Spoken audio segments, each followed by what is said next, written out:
left that legacy with my family as well, because we have a daughter whom we say Catherine abhors a vacuum, because if there is 2 minutes of silence in a room, she is compelled to fill it.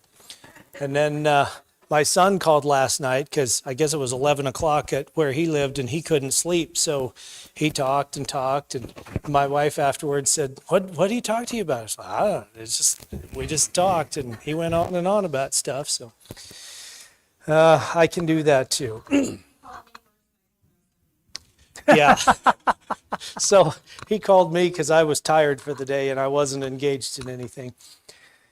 You know, one of the things we're going to talk about that Alan's going to touch on a little bit is deacons. And, you know, it's a subject that I guess maybe I feel like I have a unique perspective on. It's come up several times in the last few years. I'd be somewhere else and they'd say, well, you know, how many elders do you have at your congregation? Well, we've got 3 or 4, whatever the number was at the time. And, well, do you have any deacons? Well, yes, because we've had men who have always done servant things that needed to be done. What we didn't have were people that were in, quote, an office, and some people like to see Timothy and Titus in those directions as being an office. And I hear people talk about it that way, and it seems a little secular to me. And I've told people, I said, you know, we haven't, you know, gone through a thing and paraded men up in front of the congregation and said, these are the deacons in charge of this. I said, but we have men who are routinely doing these things, whether it's taking care of the building, whether it's organizing work at the Queen Street house, or it's maybe putting together a special project, or working with education, or taking the younger people on an excursion somewhere. We've just had people routinely stepping up and doing that. And so, I don't know, I mean, I always felt that was a great model, and that someone didn't need a title to do that. And I think that also applies to women, that there's great things that you can do in leadership, whether it's with 5 people or 15 or 50, that you can just do, and they're a good thing. And you don't need a title or sometimes a blessing or an endorsement to do these things. Now, sometimes if it involves the greater congregation, there should obviously be some consultation there, but there's just so many things that you can do that are good works, that are good for people, that are encouraging, supporting, so on and so forth. And I've always felt like we had a lot of people who did that. One thing about considering deacons maybe in the sort of more traditional way that other people see them is, I think the scriptures put an emphasis on the spiritual qualities of those men as well, and those characteristics that Alan has talked about. Sometimes we have deacons who are good at breaking out a piece of concrete and filling it back in, or they're good at wiring something electrical because everyone else is afraid to touch it, and we don't want to hire an electrician at $180 an hour or whatever they cost. And that man doesn't necessarily need to have as big of a spiritual element in his life to perform that task, even though it's a very important task. But I think what we see in the scriptures is that there's a similar emphasis, like on elders, about the qualities and characteristics that the deacons would have. And it also extends to their wives as well. And so I want to acknowledge that, and also encourage people to be thinking along those lines, that it's not only what can I do to make sure that the grass is mowed, or the garbage is emptied, or the class material is put together for the children or whatever, but what can I be doing to grow spiritually and be more of a leader in that regard. And with that, I'll turn it over to Alan to pick up where he left off. Thank you, Cody. There we go. Okay. Let's listen to Cody talk, and decided to ask, are there any questions? Cody pretty much did what I was going to do. Oh, you want it higher?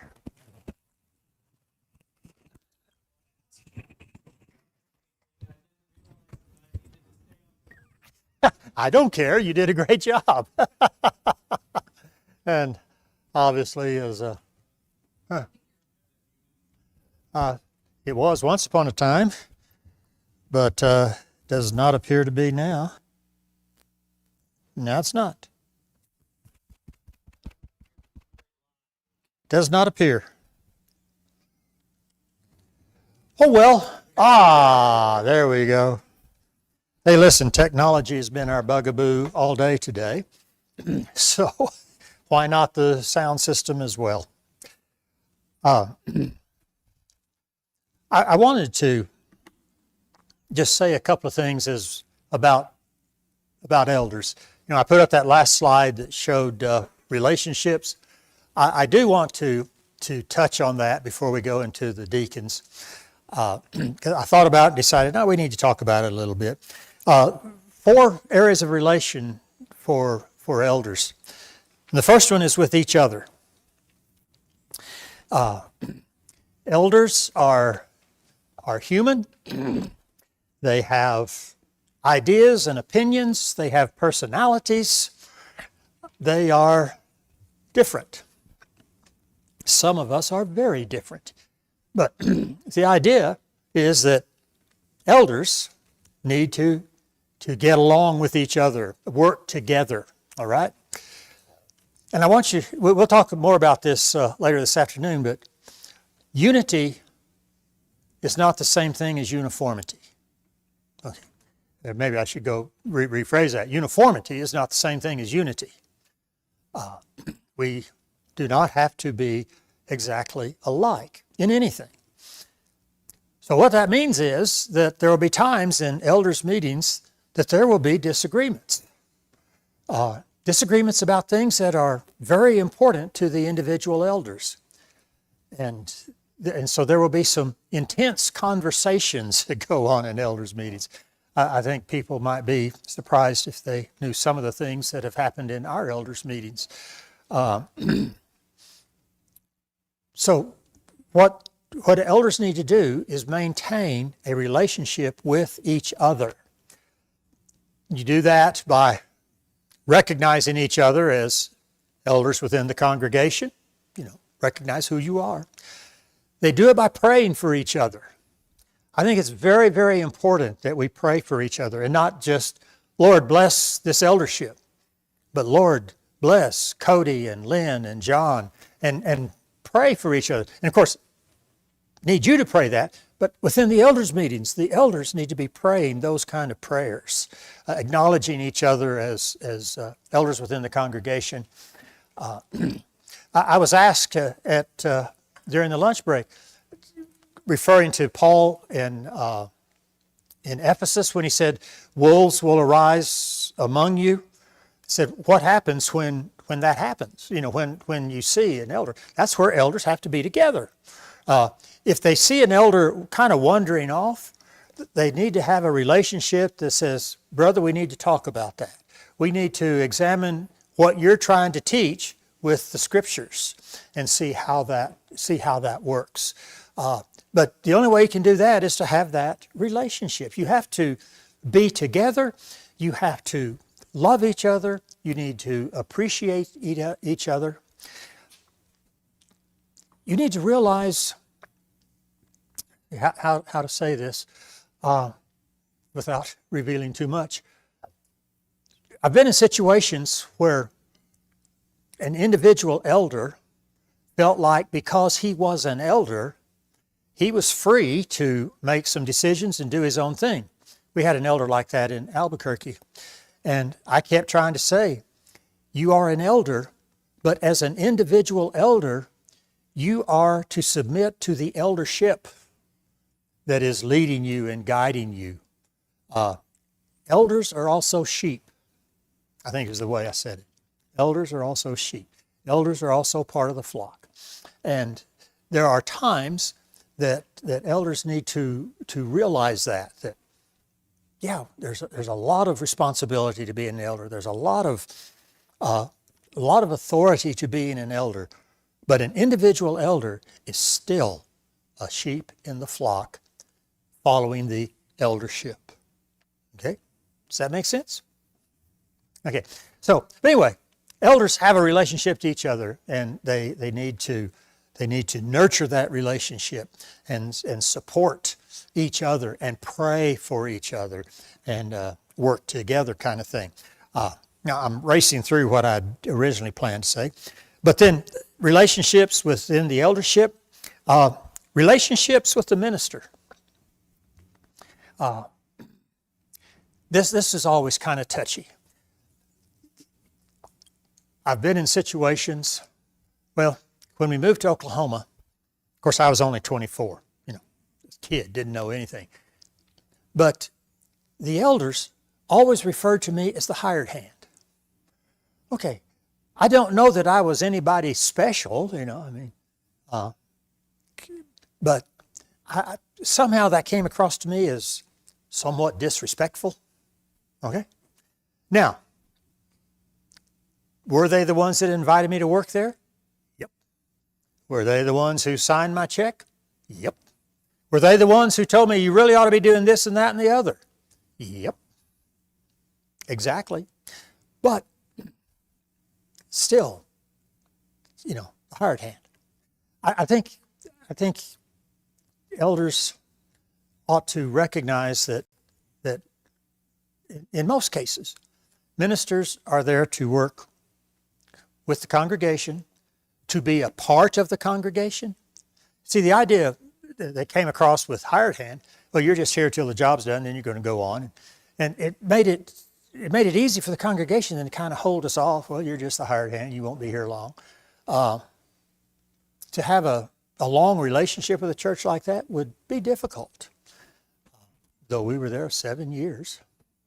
But elders need to recognize that ministers are very often, most often, I think, seen as the face of the congregation because they're up front more often. They speak more often.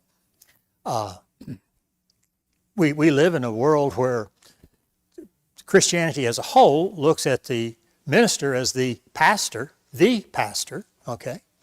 And so outside those doors, people are going to ask, who's the pastor? And if you answer Cody, they're going to say, I thought it was a guy named Ed. Okay, outside those doors, that's what you're going to have. So you need to be aware that, he's not an elder in most cases. Yeah, I was for about 7 or 8 years before I retired. I was also an elder. Kept trying to get a raise, and I kept getting voted down. But anyway,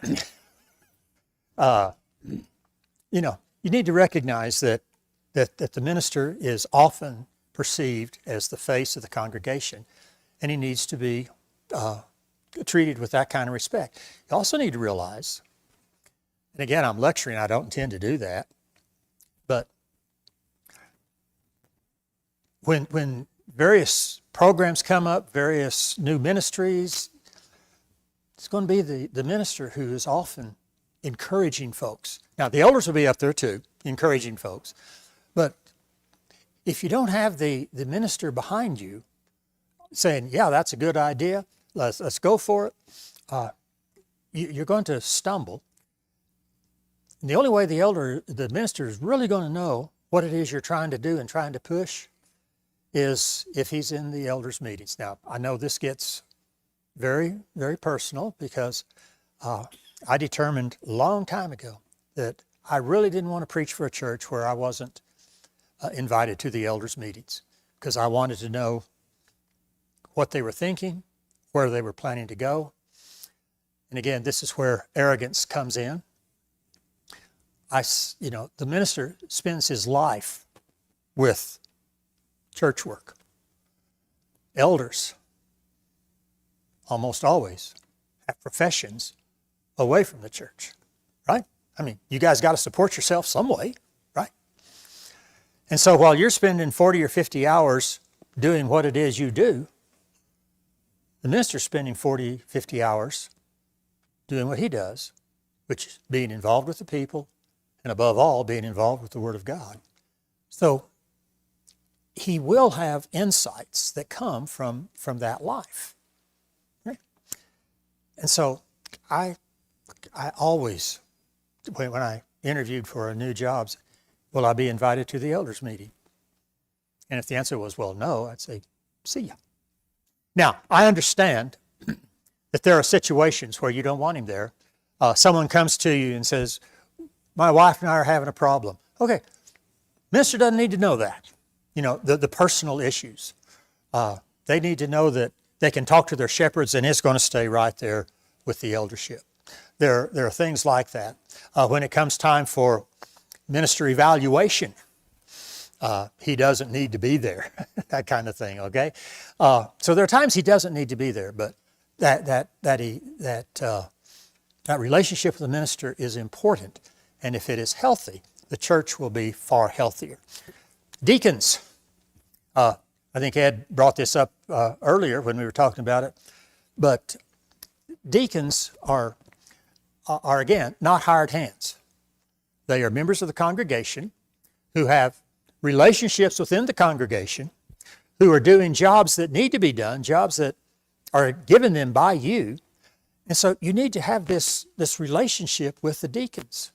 You need to recognize that they're involved in the church, that they are involved in the work of the church, and that they will see things being close to it that you will not see being a little removed from it.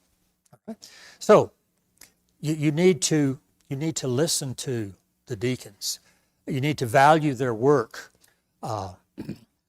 Like we said, deacons don't have a vote in an elders meeting, and I don't think they should, but neither should they be ignored because they're just deacons.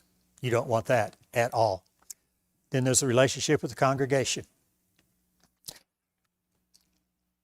It has been my experience that one of the biggest problems an eldership has is in communicating with the church as a whole. And by that I even mean Mountainside, where I've been an elder for several years. We sometimes say, you know, we talk in the elders meeting, we need to have a meeting and let folks know what's happening, where we're going, and we haven't. Communication has been our biggest flaw as elders. We've tried to mitigate it, but, you know, communication. And the preachers I talk to constantly, communication. If things break down, it's because the elders didn't communicate. And so to have a communication of some kind is vital. And by communication with the church, I mean communication with the church. I do not remember the last time we had a men's business meeting. I thank God it's been that long. You know, like most churches, over half our church is female, and they have a place within our congregation, a very vital place, a very important place, and they need to know what's going on. And so when we do have our congregational communication times, we invite everybody to come. We open the floor for any remarks or questions that want to be asked. And we have a meeting where we share with the congregation what it is we're planning, what it is we're doing, where we're planning to go, what we're trying to do, the whole bit. Okay? So that's kind of where I wanted to end, and I decided I wanted to do more than just put those 4 things on the board and let you worry about them. But do you have any questions or comments about that? I think that's about as pointed as I plan to be in this seminar. But did that make any sense at all? All right. Yeah. I say that's from my understanding. The Bible obviously says nothing whatsoever about church business meetings or communication meetings. But something practical that we've seen work and seen mess churches up if it didn't work. Okay? Okay. Deacons, Oh, okay, there we go. We'll get this done. Servants of the church. Deacons sometimes get a bad rap. I was listening to a preacher once who was expounding on 2 Corinthians 12, verse 7. Paul was talking about this vision he had of heaven. And he said, "So to keep me from becoming conceited because of the surpassing greatness of the revelations, a thorn was given me in the flesh, a messenger of Satan, to harass me, to keep me from becoming conceited." And so this guy was talking, and he said, the word messenger there always refers to a person. And I see this as being the first biblical mention of deacons. So anyway, I say sometimes they get a bad rap. Okay. Who are some of the people in the Bible, to names, to whom the word deacon is attached? Stephen. Yeah, he's one of the 7 mentioned in Acts chapter 6, isn't he? What other names show up?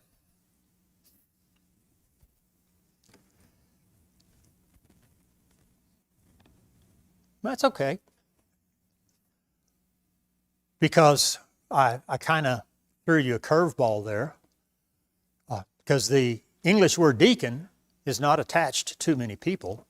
Those guys in Acts 6. But let me tell you some others. 1 Corinthians 3, verse 5. And again in Ephesians 3, verse 7. Apollos and Paul are called deacons. Now, if you go look at your English Bible, you will not find the word deacon. You'll find the word servant, which is what the word deacon means. Okay? But here are Paul and Apollos, referring to themselves as servants. Diakonos is the Greek word. Ephesians 6, verse 21. Paul refers to one of his associates, Tychicus, as a diakonos, a deacon. Colossians 1, verse 7. Epaphras, deacon. 1 Thessalonians 3, verse 2. Timothy. Romans 16, 1.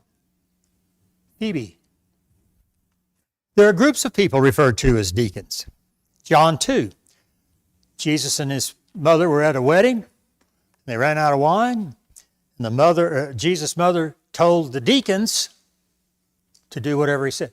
The servants. John 12, 26. Jesus said, anybody who follows me is a deacon, a servant. Romans 13, verse 4. Local law enforcement officers. So the next time someone pulled you over for speeding, welcome him as the deacon. You may not talk your way out of it, but Mark 9, Mark 10. Anyone who wishes to be great in the kingdom must be a deacon, a servant. Then there are 2 mentions of deacons that are kind of surprising. 2 Corinthians 11, verse 15. The angels of Satan are deacons. They are servants, of course, of Satan, but they're diakonos. Romans 15, verse 8. Jesus Christ is deacon.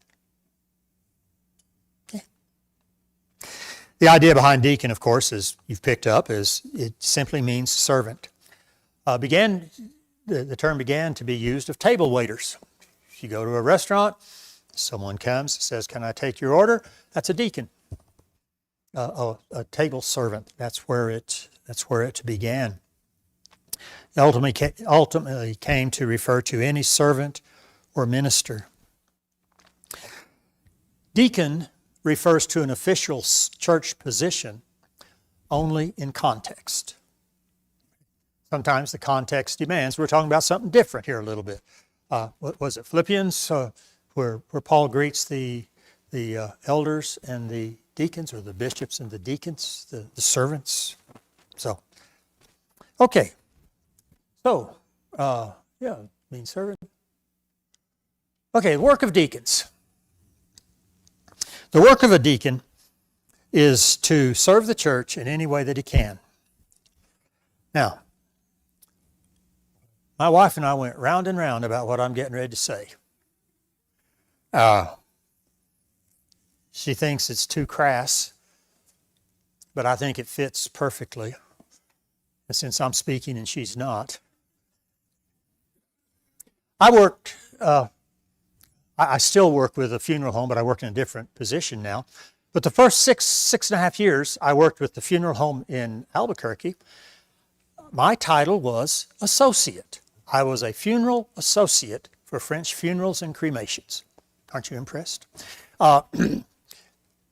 People say, what on earth does an associate do? An associate does whatever the funeral director needs done to make the funeral go smoothly.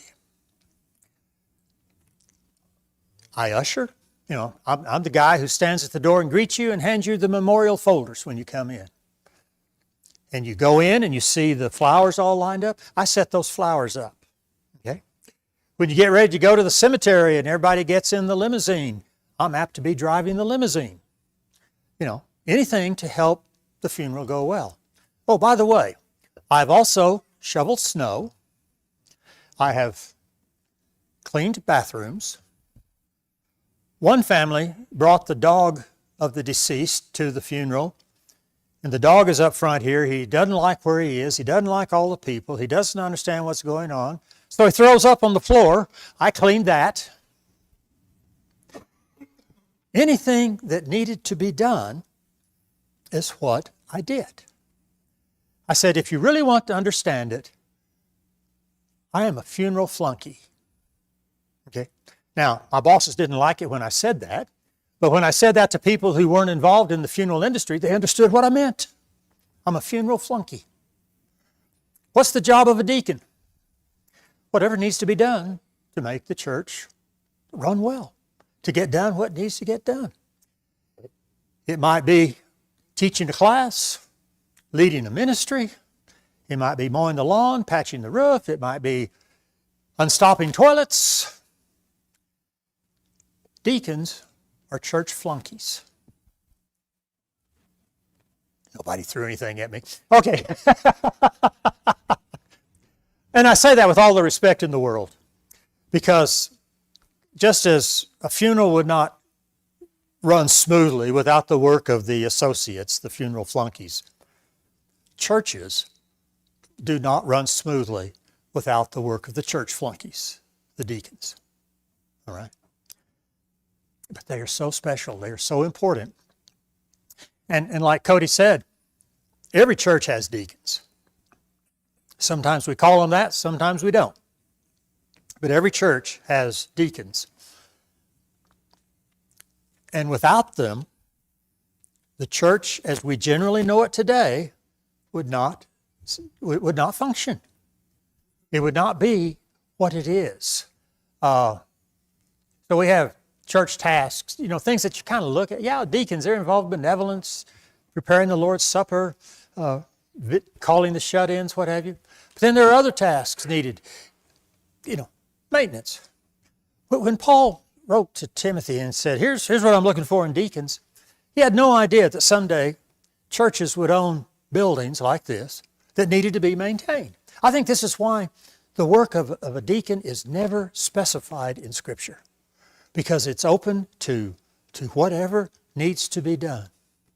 I think most of you are aware that we came in this morning and the flash drive that I brought with my slides on it was blank. I don't know where they went, but they weren't on the flash drive. And so one of the guys retyped my slides for me. Now, thank you for the service. Thank you for being a deacon. Paul could not have ever imagined having someone to prepare slides to show on an electronic overhead in a church-owned building, because none of that existed, And in years to come, there are going to be other things that come up that we have no idea about now, but we're going to need someone to look after it. Deacons, Acts chapter 6. This is where we generally go. The church in Jerusalem had people coming from all over. Church had just begun. And there were Greek-speaking widows there, and they were not being fed. They were being overlooked in the daily distribution of food because they couldn't communicate. They were speaking Greek. The apostles were speaking Aramaic. And so it was brought to the attention of the apostles, we've got a group of women who are not being fed. So the apostles said, okay, go pick yourself out some men. And the qualifications he gave for them were spiritual in nature. Quality men, led by the Spirit of God. Find us 7 guys like that, and we will turn this task over to them. And so the people who brought the problem to the apostles went out. They found 7 men. They brought them to the apostles. The apostles prayed for them. They gave them the responsibility of the work. They began to feed these widows. Okay, I want you to note how important their work was. Obviously, the work was important because widows were hungry. And they didn't know enough Aramaic to ask for food. Okay, so you need to feed the hungry. That's a given, right? So the work was important simply because of what needed to be done, and they did it. But the work was important because it maintained the unity of the church. How easy it would have been in those early days for the church to separate Jew and Gentile. It would have been so easy. In fact, that's what Paul thought his whole career as a church planting evangelist. Okay, Jew-Gentile separation. And he worked tirelessly to maintain the unity of the Spirit in the bond of peace. So unity has got to be not only something we talk about, but something we do. This is how the church did it. They selected these deacons to serve widows. They needed to be served. But in doing so, here's a predominantly Jewish church taking care of their minority Gentile congregation, showing anybody who wanted to watch, we're one body of Christ. Okay? You think their work was important? Absolutely. Who are the deacons? Okay, 1 Timothy 8, 8 through 13.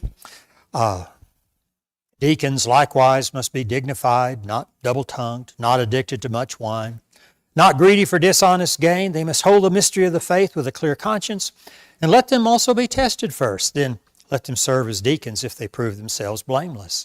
Let deacons each be the husband of one wife, managing their children and their own households well. For those who serve well as deacons gain a good standing for themselves and also great confidence in the faith that is in Christ Jesus. Okay, who are the deacons? Again, just like with the elders, I think this list of descriptions are the qualities or examples of what kind of man should be a deacon, a recognized deacon within the congregation. All right? So again, a lot of things are not mentioned that we say, well, a godly man will do this. Okay, then make sure your deacon does that. This is not an exhaustive list. It's not an exclusive list. We're looking for a man who is godly, who has a servant's heart, and who is willing to be used by God. All right. Okay, 2 things come from being a deacon. Number 1, the deacon will be well respected. Okay. Those who serve well as a deacon, or serve well as deacons, gain a good standing for themselves. They'll be respected. Hopefully the church will be able to see that these are men who are serving God to the best of their ability at every opportunity they have. And those individuals need to be respected. They will earn that.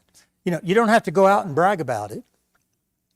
But if you're serving, you will be noticed by somebody. Maybe not everybody. A lot of service is quiet. I know periodically when I was preaching at Mountainside, I would thank basically ladies. I'd thank the ladies who prepared the Lord's Supper every Sunday. Then how many of you knew that these ladies were doing this? Well, you know, 3 or 4 dozen perhaps, but a lot of times they served quietly. Those who knew what they were doing appreciated it. Deacons gain a good standing for themselves. And then secondly, the deacon will have his assurance of a relationship with God strengthened. That has always fascinated me. They'll gain good standing for themselves and also great confidence in the faith that is in Christ Jesus. How on earth does serving as a deacon help you in your standing with Christ Jesus and your understanding of that standing? You well know that anytime you start something, it is highly unlikely that you're going to start and get to the end just exactly as you planned. There are going to be road bumps, there are going to be detours, all kinds of things are going to happen that say, why on earth did I choose this? But when you get into those situations where you begin to doubt your own sanity for having agreed to do this, and then you see, oh, yeah, this is how it worked. And you see that God's hand was in it all the time, and that He just had a little bit different plan for how you're going to get from here to there. And He took you where He wanted you to go and accomplished what He wanted to accomplish through you. Does that make sense? And that is a tremendous faith-building experience when you realize that, oh my goodness, roadblocks, distractions, even temporary failures are not the end of the program. That we can carry on and God will bless the situation. And that's a good thing to have. That's a good thing to know as you serve as a deacon, that you are not alone. These traits are important when the deacon becomes the face of the congregation to the community. You see, the deacons there in Acts chapter 6 were known throughout Jerusalem for what they were doing. And so the deacons are men that you really, really want to have confidence in because they're going to be seen. We had a situation at Mountainside where we had a fella who was absolutely socially inept. Okay, not his problem. He had birth defects that caused enormous problems. But he loved his church. And so every Saturday he'd go out and knock on doors, invite people to church. And we kept telling him, really isn't what you ought to be doing. Okay, the face of our congregation was seen in this man. I say socially inept, totally unsuited for what he wanted to do. We had to find him something else to do. And have him stay home on Saturdays, you see. You want men that if somehow they need to be in the community, you want them to be well thought of, you want them to be spiritual in their demeanor, you want them to demonstrate the love of Christ in what they do. You need to have those men. I know I told our elders on several occasions, said, we can have anybody paint a wall, but anybody who's out doing benevolence, something, we need men that we can say that's what it is to be a Christian. So, deacons. Have any comments, questions? Yeah. In Romans 16, you mentioned as a deacon. So what is your thoughts on Okay. Yeah, when I say Phoebe was a deacon, the Greek word is there, diakonos, okay? And I talked to the elders last night and said, "What do you want me to open this can of worms?" And they said, "Go for it." So we'll see what happens. Every church from the beginning of time has had deaconesses. We just haven't called them that. I don't know if you were following in the Bible when I was reading the qualifications of deacons, 1 Timothy 3. Did you notice I left a verse out? I left a verse out. Most translations, that they'll give some of the qualities of deacons, and then it says their wives also, and then it goes back and talks about deacons again. And so I think most translators translate that as wives because you have deacons, that verse, and then deacons again. But the word that's translated wives there is the word gunai. Anyone ever heard of a gynecologist? Where do you suppose that word comes from? Gunai, woman. Woman. The women likewise. Context tells you whether it's women or wives. Okay, preface. I am again telling you what I believe, not what the scriptures clearly reveal. All right? But I've always been baffled. Why do deacons' wives have to meet certain qualifications? Absolutely nothing is said about elders' wives.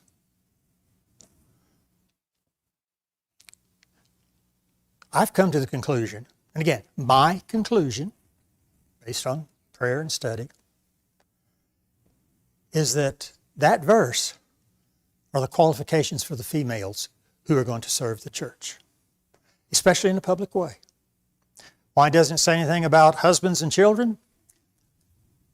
Again, my understanding is that they anticipate that the married women are taking care of husbands and children at home, and they've got a big enough job already. These, I think, are single women. Maybe they're older widows, whose husbands have died, children have gone on. These are the women you want and say, that's what it is to be a Christian woman. And there are lots of things that, how many of you guys were down there serving in the kitchen today? How many of you women were down there serving? Now, I certainly don't mean to intimate that your sole responsibility is feeding us guys, because it's certainly not that. But we have always had female servants.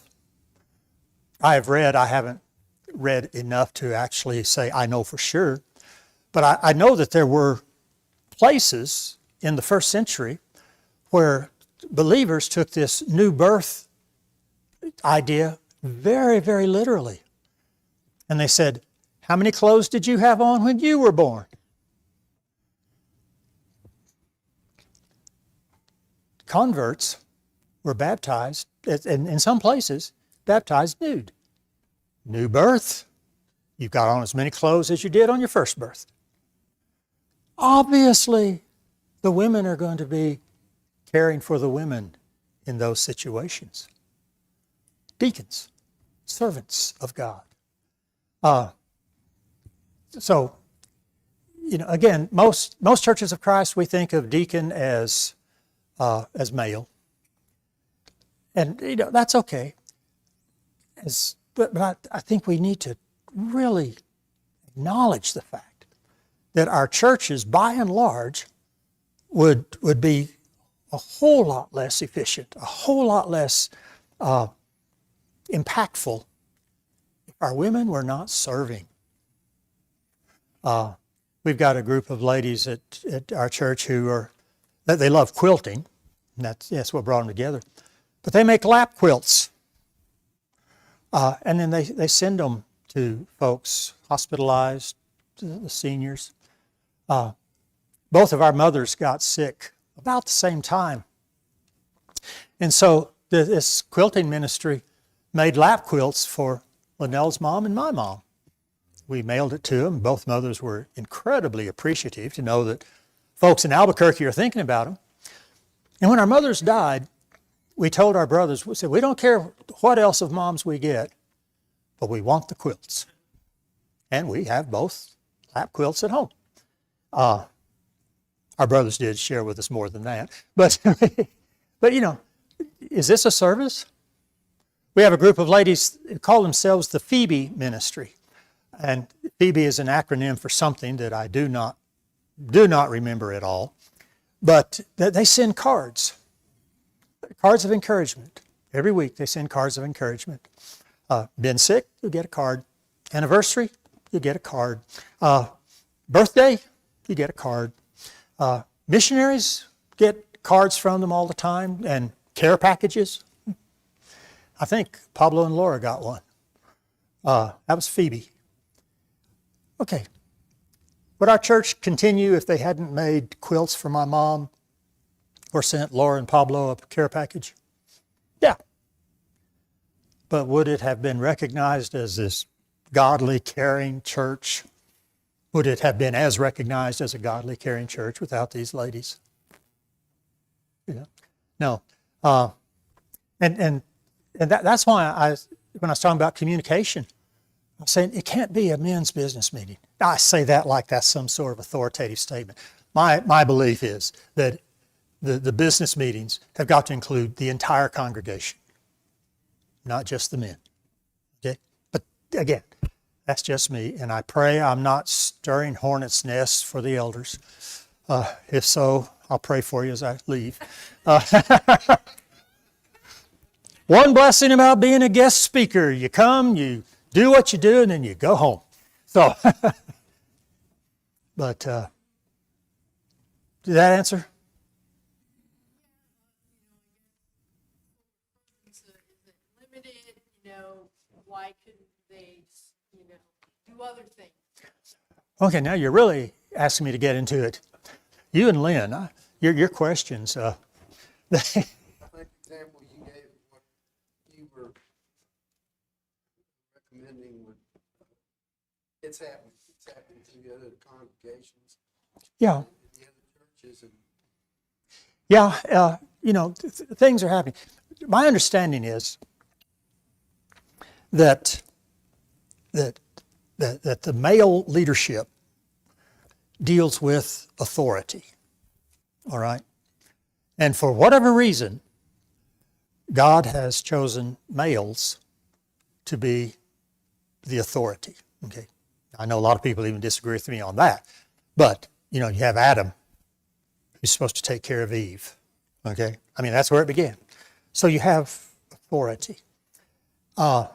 When Paul then says, I don't permit a woman to teach, he's talking in terms not of standing up and speaking publicly.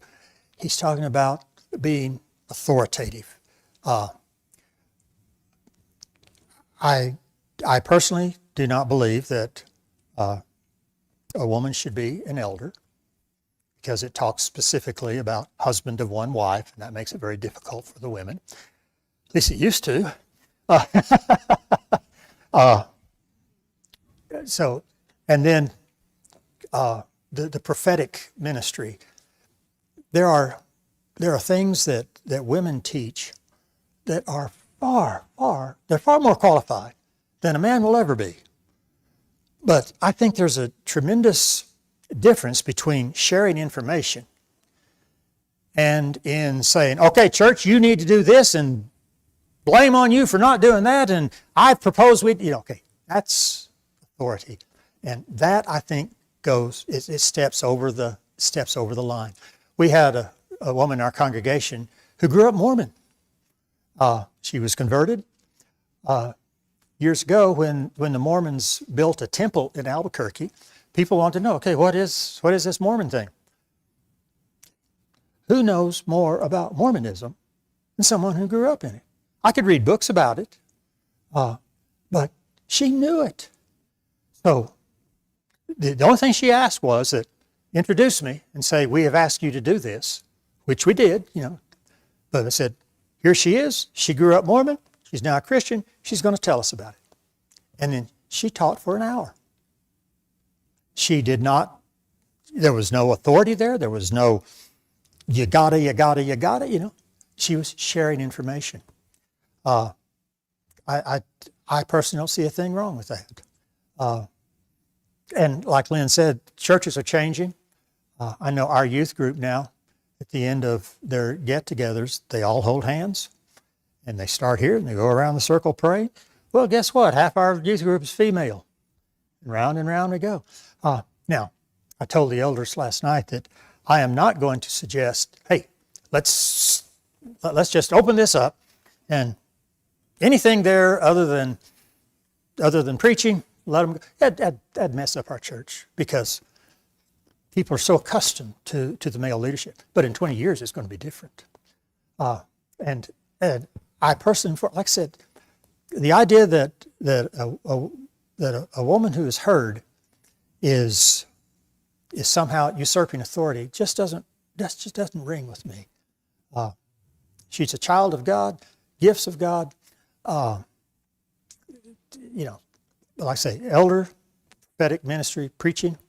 I think that's reserved for male. The authority's there. But to serve, we were laughing last night. You've probably been in some of these churches, small churches, little churches, with female song leaders. The first preaching I did was a little old church in north central Oklahoma, about 15 members. And an old boy would stand up and he'd call a number, and everybody turned that number, and then he'd look over at the woman sitting there, and he'd nod at her, and she'd sing. She was our song leader. You've been in those churches. You don't need the title to do the work, but there are times that not having a title while others do tends to be kind of off-putting. It shouldn't be, but it is. You're a servant, and we're going to call you deacon because you're a man. You're a servant, and good for you, lady. Sometimes it comes across that way. So, man, I hope you guys don't curse the day you invited me to come. Eddie.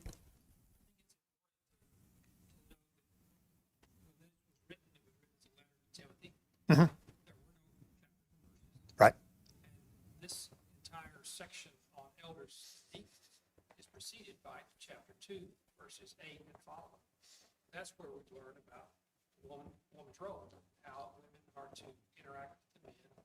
So it should all be taken as one series of thoughts. Yeah. Disconnected. Right. Yeah. That's a good point. But yeah, there are distinct roles within church for male and female. That is obvious from any reading.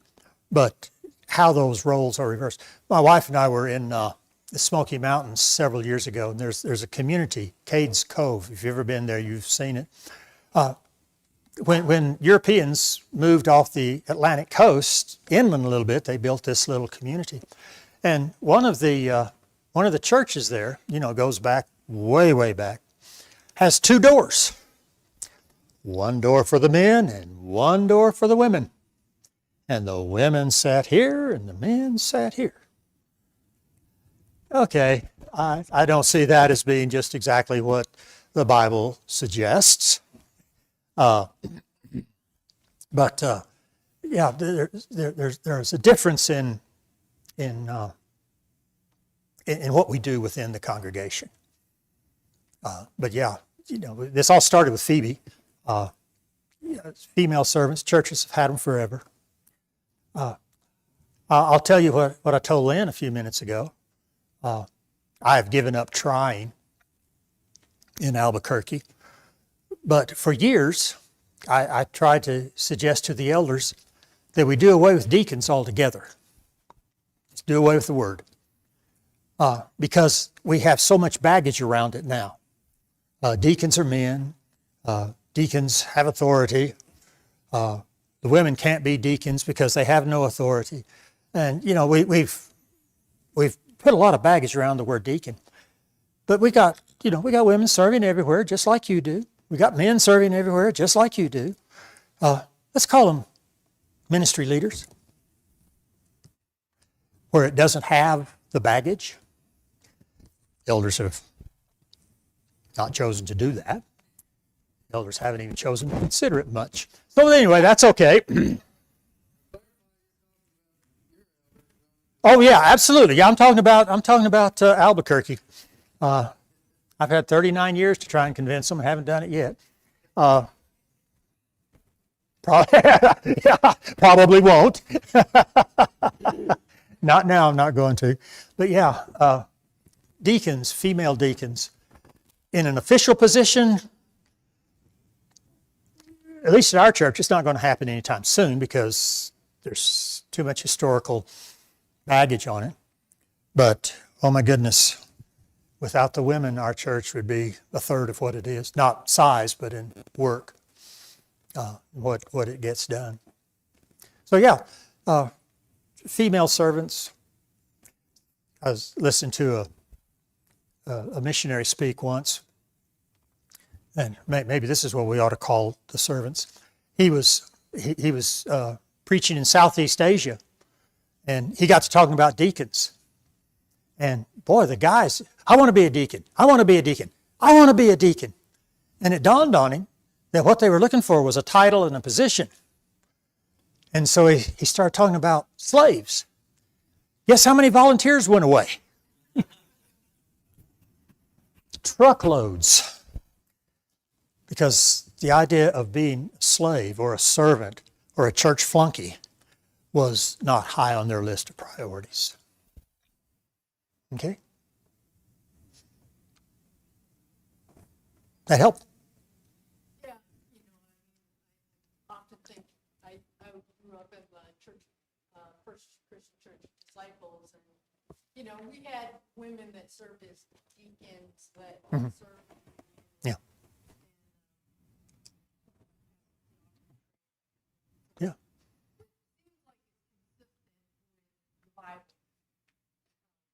There's not the authority there, it's a servant. Right. I agree with you wholeheartedly on that.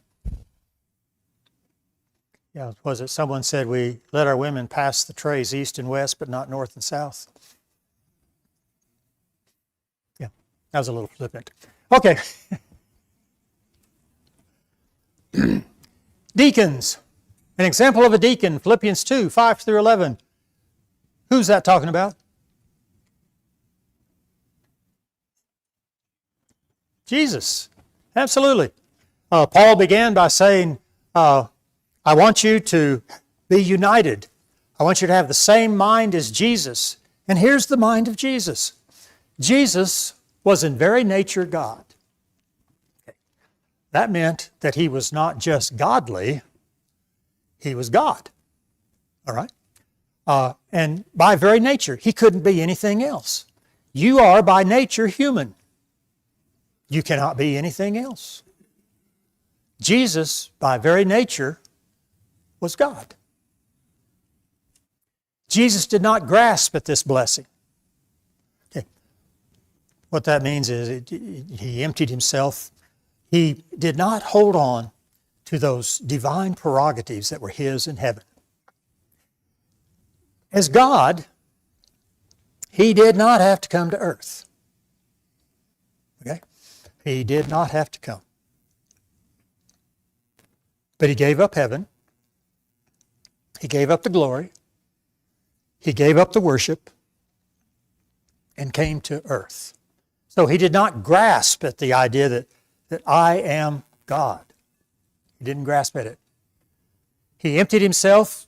He did away with not his divinity, but with a lot of his divine prerogatives. Right? Do you think God gets tired? Do you think Jesus got tired? Do you think God gets hungry? Do you think Jesus got hungry? You betcha. You bet. So, he emptied himself of a lot of his divine prerogatives, though he didn't empty himself of his divinity. He took the form of a servant. Okay. Same idea. He didn't decide to become a servant. He was by nature a servant. He couldn't do anything else but serve. That's who he is. That's who he was. He was found in human likeness. Okay, now we've changed. The form, God, divine. The form, who he is, servant. What does he look like? He looks like a man. Okay? So, we look at ourselves. By nature, we are human. All right? We can't be anything else but human. But in form, just like you, I started out about this big. I was a human. I was just about yay big. And now I'm this big. Used to be this big, but that's gravity. I'm this big. My hair is white. My waist is expanding. My gait is slowing. I am not what I was 76 years ago. Okay? My form has changed. Jesus by nature is divine, but his form is servant, or is human. Okay? So, as this human-looking divine being, he served. He humbled himself and became obedient to death, and God exalted him to the highest place. The humility. Of course, death is not something that most of us long for.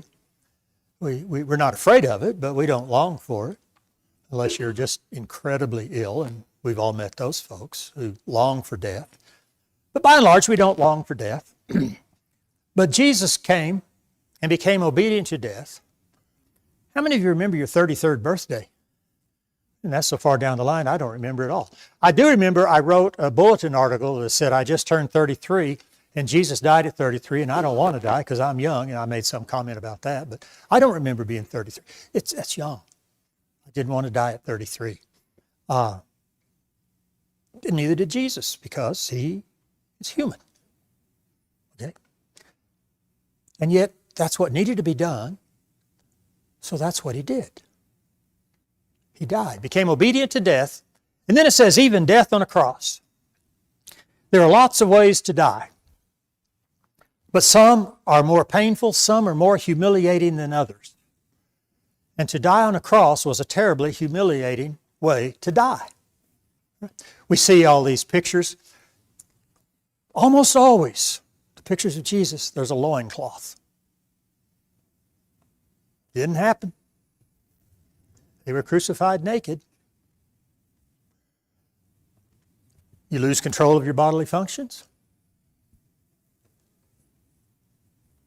Now, I don't know about you, but I do not really want people to see me naked as I take care of my bodily functions. Do you? I mean, that's a hard no, isn't it? Yeah. But here he is, nailed to a cross, pain, naked, his body doing what his body does. That's a humiliating way to die. And so it says he became obedient to death, even death on a cross. But God exalted him to the highest place, gave him a name that is above every name, and we know that at some point every knee is going to bow before him and confess him as Lord. Because certainly he's God, but also because of what he did. Have you ever thought about worship? We worship God for who he is and what he has done. Worship. That's Jesus. Who he is, he's divine. By nature, God. And yet in his human likeness, he died on our behalf. Who he is, what he did. That's worship. So here's the here's the example of a deacon in Philippians 2. And, the word humility, he humbled himself. I am proud of what I have done with my life. I hope you are. I hope the service that you render to God and His church, you're proud of it. But recognize that you're doing it for Him and not just yourself. And if they call you a deacon, wonderful. But if they don't call you a deacon, well, that's wonderful too. You're serving God. And that is deacon. And of course, the idea is that deacons, every one of us needs to be a deacon. I mentioned one passage where the word diakonos shows up. And Jesus says, if you want to follow me, be a deacon, serve. The word diakonos is used in a lot of different contexts. And it's determined by the relationship of the servant to whom they are serving. So Jesus was not a church deacon, we described. Jesus was the, with a capital letter, diakonos servant to us all. Right. Right.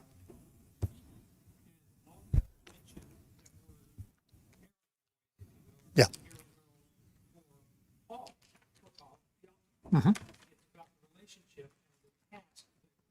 Absolutely. These are special appointments. Yeah. Yeah.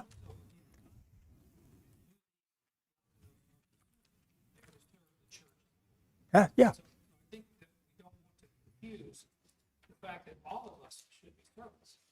But there is some special terminology for those servants who are appointed to serve the church in a particular way. Right.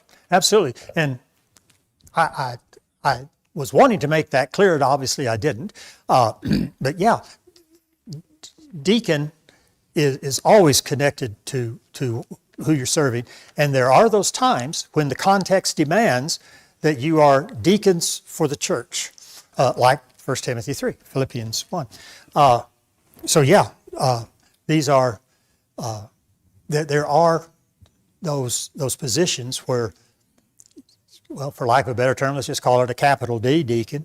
You get your name listed on the letterhead and the whole bit. But yeah, deacons, servants of the church, for the church,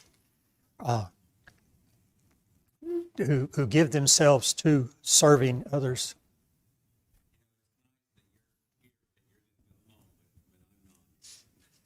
So I'll say this. It's my opinion that we know what the jobs are before we know who the deacons are. We need a deacon for this, we need a deacon for that. Are we electing people to an office and then deciding what they need to do? Or do we know what we need to do and have deacons to fill those roles? And I think that's always been a little bit of a struggle. We have a tendency to, like ordained elders and ordained deacons to be title. But with deacons, I think we're ordaining them to a task. That's just my opinion. Doesn't that go hand in hand with their talents? Oh yeah, absolutely. How are deacons selected? This is Act 6. The leaders see a need. They lay out the qualifications necessary to meet that need. The congregation suggests the men to serve. The leadership affirms that selection. That's what took place in Act 6. Okay? So, like Ed said, here's a task that needs to be done. Okay, we think that guys that fit this mold would do that task well. So go find some guys that fit that mold. And away you go. And I've slept since I did this. What is the next? Oh yeah, here we go. 1 Timothy 3:10, let them be tested first. I don't know exactly what Paul had in mind when he wrote that. All I can do is tell you what we do at Mountainside, which, free to take or not, to be tested.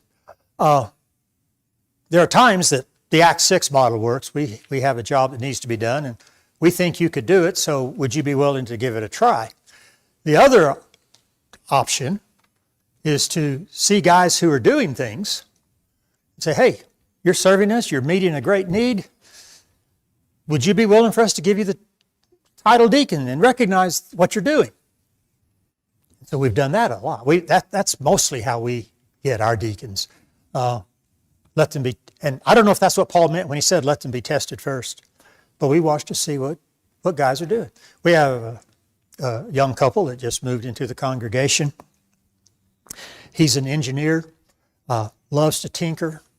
The fellow who was taking care of our building, I don't mean the structural stuff, but the electronics, the details that just come with the building, was getting old, getting tired, was wanting to get rid of the job. And so he asked this young man, would you be willing to work with me? And so he did. He began working with the older gentleman, took to it like duck to water. The older gentleman is pretty well retired now. I mean, he's nearly 90 and he didn't need to be on ladders. I'm nowhere near 90 and I don't need to be on ladders. So anyway, now the young man has taken over. And he's doing a great job of keeping all the mechanical systems working. And so he said, can we officially recognize you as a deacon? He said, yeah. And so on the 17th of October, we're going to recognize him as one of our deacons. Okay. So there are two ways to come at it. Let me tell you the one way you don't want to come at it. And you don't want to come at choosing elders this way either. And bless their hearts, I've seen folks do that. We know Billy Bob's a pretty good old boy, not real regular in his attendance. But if we made him a deacon, then he'd come. Have you ever run into that? That is the worst possible way in the world to select someone for a position within the church, a recognized position. You look for folks who are serving, have a servant's heart. How long does a deacon serve? The Bible is silent on that question, but boy, I'm not. We have, and I guess every church does, guys who, as younger guys, they were involved in a lot of the work of the church, a lot of the things that needed to be done, the mechanical, the maintenance, the upkeep. But now they're old, or not old, but older, don't have the energy, not involved in work days, haven't lifted a shovel in 10 years, that kind of thing. But their name's still there. What are they doing? Showing up for church on Sunday. They are no longer doing what we selected them as deacons to do. But we don't have anything in place to say, why don't you just resign and let it go? But the Bible is silent. One thing about it, you mentioned Stephen as one of the Acts 6 deacons. He spent time serving tables. But then you find him being tried for preaching. And another one was Philip. He spent time as a deacon serving tables. But when you meet him again, he's on the road to Egypt talking to travelers about Jesus. So, was he a deacon anymore? Not at Jerusalem to feed Greek widows. He's now an evangelist doing something else. So, that's one thing we don't make clear, at least we don't in Albuquerque, make clear. Like our young man who's now going to be a deacon taking care of the mechanical thing. In 30, 40 years, he's not going to want to do that. Then, okay, you'll stop being a deacon then. But we don't put that out there. So we've got several deacons that have their name on the list. But again, there's nothing in the Bible about what you do, how you take care of it. My last comment, getting to the next one a little bit, is that if that's the way we see deacons, the process by which we go about selecting deacons and the process which we go about selecting elders are different, and I don't think they necessarily may be done at the same time. It's just an opinion because there are two different approaches to help deacons. That's just be thinking out loud. Yep. Listening to you. I couldn't argue with that because like you say, you're looking at two different situations and how you choose your deacons, whether we have this job that needs to be done, but we think you and you and you could fill it, would you? Or we see somebody busy serving, say, hey, let us recognize you. Either way.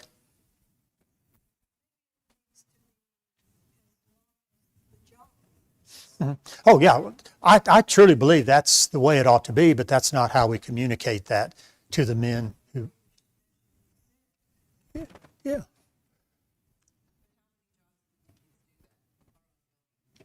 always going to have those positions doing those things based on the illustrations that you shared with us,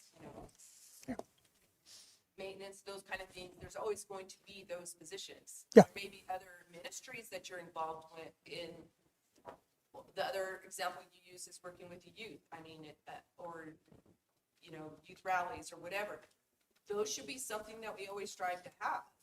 So there should be those positions there. Yeah, there can certainly be those positions that are ongoing and should be ongoing. Absolutely.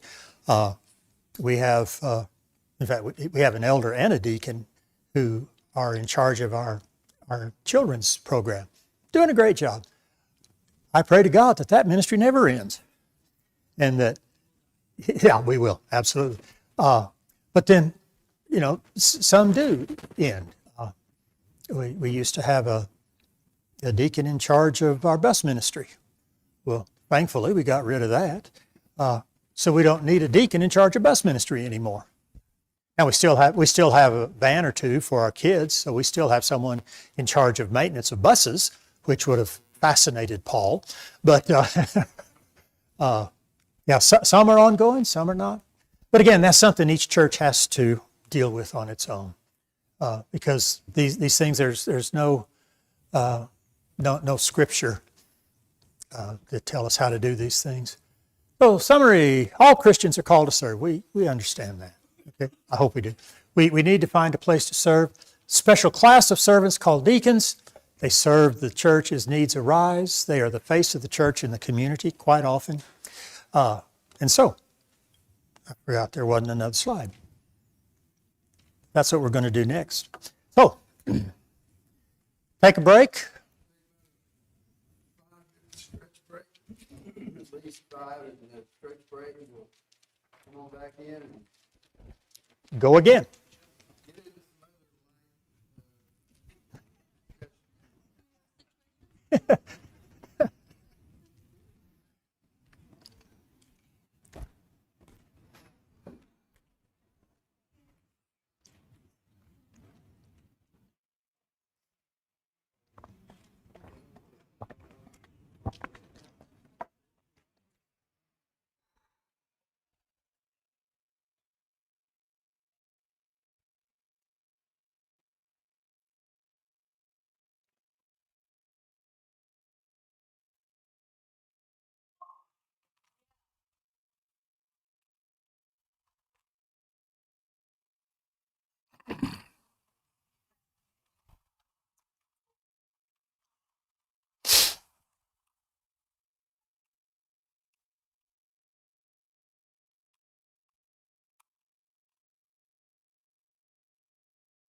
Okay, Jonathan?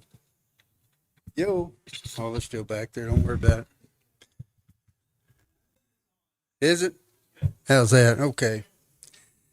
There we go. A couple of quick announcements. I can tell by the look on your faces, everybody's in total agreement with everything that Alan has said so far. So that's real good. And obviously, we got a lot more to pick his brain about. And tomorrow at the fellowship, he'll answer some of the questions that you come up with. But please, go get him.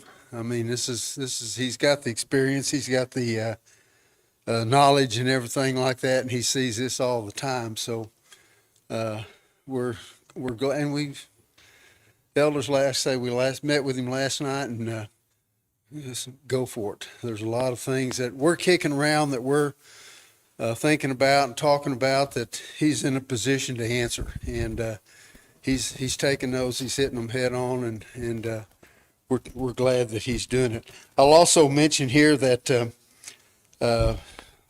these presentations are being taped or live streamed, and so they'll be available. And I don't see Mike, but maybe we can have him send a link out. If he gets that from Jonathan, and send it out not only to y'all, but everybody that's here, because we did have some questions about that.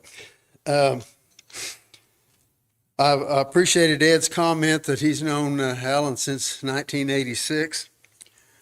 But I'm here to tell you that my association with Alan goes back to the 1950s. He is old. But anyway, it goes back to the. No, thank you. I always appreciate input from you. Anyway, we grew up in the Capitol Hill Church of Christ in Oklahoma City, South Side, through our formative years, I guess, getting up through grade school. We both chased the preacher's daughter.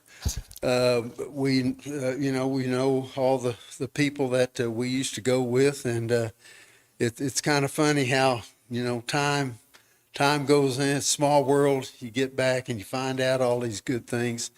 Didn't know him at the time, or don't remember him at the time. Remember the preacher's daughter, but I don't remember him.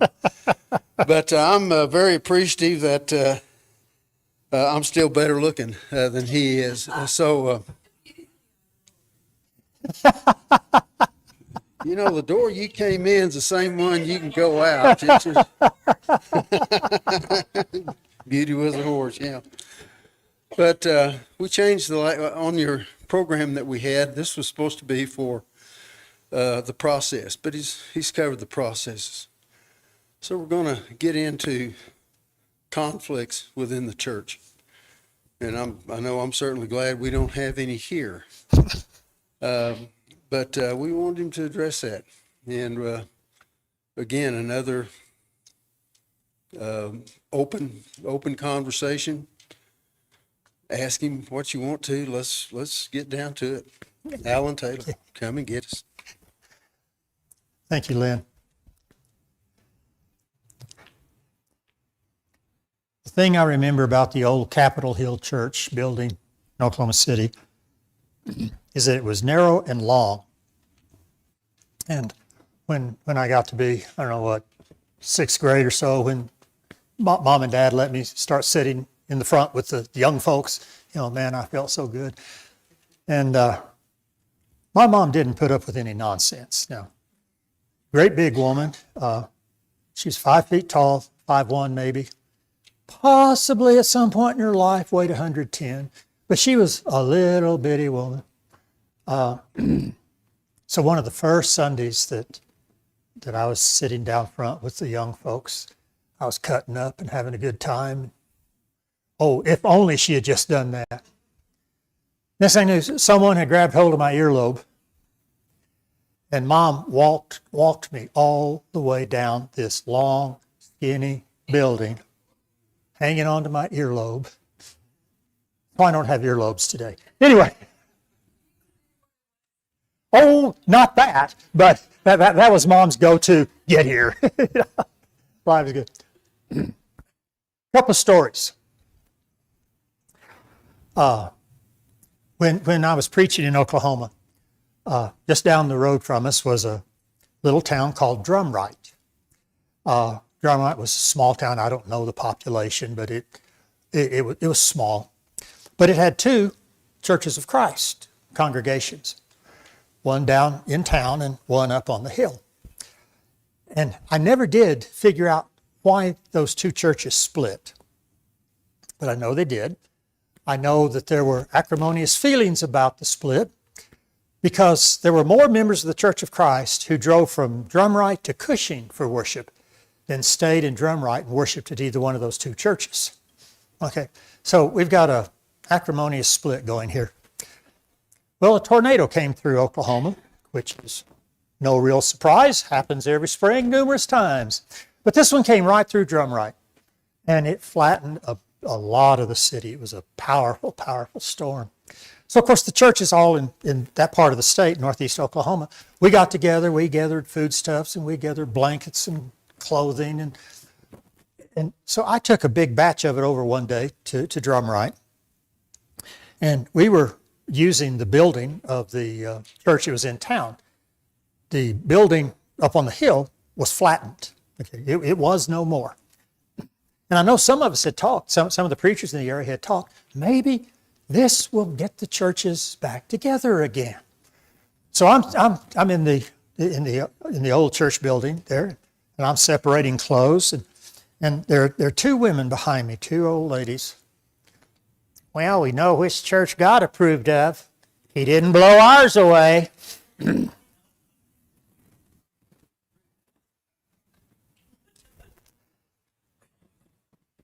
Once I was driving to Arkansas across northern Texas.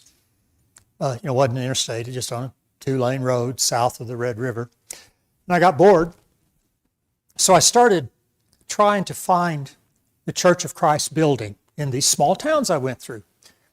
You'd be amazed at how similar our architecture is. I don't know how it happens or why it happens, but I had about a 70% success rate going through small towns, picking out the building that belonged to the Church of Christ. So I'd gone through one. I was just west of Texarkana. I was going through town and I said, that's got to be it. I whipped off the road. Yeah, that was it. I was proud of myself, went on. But about a mile out of town, I saw a little white frame building, and it said, the True Church of Christ. I thought, well, okie dokie then.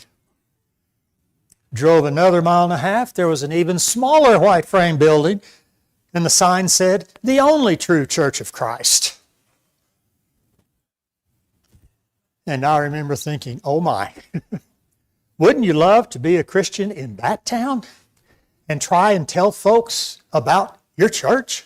Well, are you the Church of Christ or the True Church of Christ or the only True Church of Christ? We're going nowhere with this, right?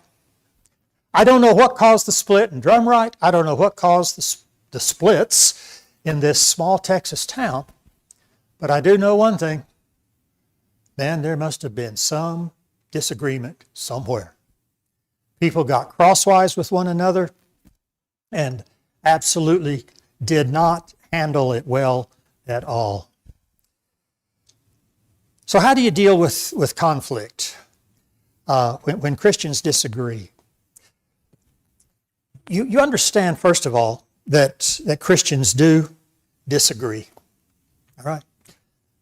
I mean, even Jesus, remember he told his disciples that he was going to die? And Peter corrected him? And Jesus turned around and told him basically to shut up? Now, he was nicer than that, but you suppose there was some disagreement there? Peter went to Antioch, and he was good with the church there till some powerful Jews came up from Jerusalem. And so Peter withdrew from the Gentile Christians just to spend time with the Jewish Christians. And Paul got on his case for that. Said, you know that we're not saved by keeping the law, so why do you associate with those who say you got to keep the law in order to be saved and ignore your Gentile brothers and sisters? There was conflict. Paul's first journey. He took Barnabas and John Mark with him. John Mark bailed on them. When they got ready for a second journey, Barnabas said, well, let's take John Mark. Paul said, ain't no way. And they separated. Disagreement. Right? When disagreement comes within a church or within a group of Christians or even between a pair of Christians, don't act like this is something strange and extraordinary and out of the normal and, oh my goodness, we're failing. Because disagreements come. My wife and I had an experience. We just couldn't believe it. When we disagreed with one another, we would either, go to the bedroom and hash it out, or one thing that we found very helpful in our situation was leave each other notes. Okay, by leaving each other notes, we were able to examine what we were saying and maybe edit it or just throw it away altogether. We took out tone of voice. We took out body language. And it made it easier for us to deal with the disagreements that we were having. Well, within just a couple of months, our children each had an experience. They were in the home of a friend, and the friend's parents got into a real angry disagreement. And the kids were my kids were kind of fascinated by it and frightened by it. And they came home and they said, we are so glad you two don't fight. And I remember I looked at my son and said, where have you been for 16 years? But then we realized, we are either private, we take it back to the bedroom, or we leave notes. And so I told my son that. I thought those were love notes. But I did not want them getting into marriage thinking, oh my goodness, I had a squabble with my spouse. My marriage isn't as good as mom and dad says, probably won't last. Didn't want that. I didn't want the fact that disagreements occur, even between people who love each other. It happens. And so don't be stunned when it does. Okay? I want to spend a few minutes examining a church-wide disagreement and see what it was and how it was dealt with. So, turn your Bible, flip your phone, or whatever you got to 1 Corinthians.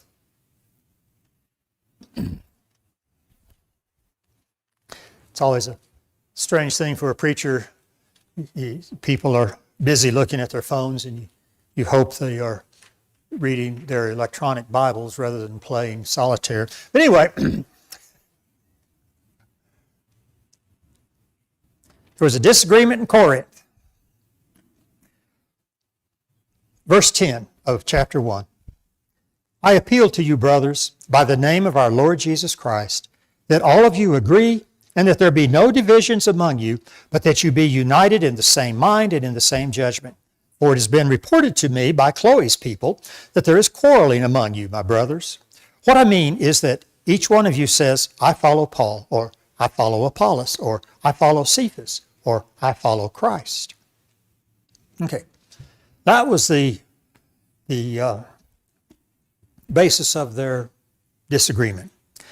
Preacheritis. It's a situation that is old and has been around at least since Corinth. When I retired, 3 families left our congregation because they said, we're not going to stay if you're not preaching. Okay, that's preacheritis. So here's the Corinthian church, and they're splitting over preachers. 4 groups of people. I follow Paul. Paul was obviously an apostle. Paul was the one who established the church at Corinth.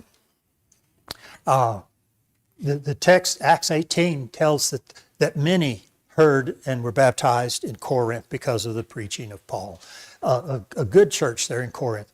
And so there were folks who were loyal to the founding minister. I follow Paul. Others, I follow Apollos. Okay, Apollos was a teacher in Corinth after Paul left.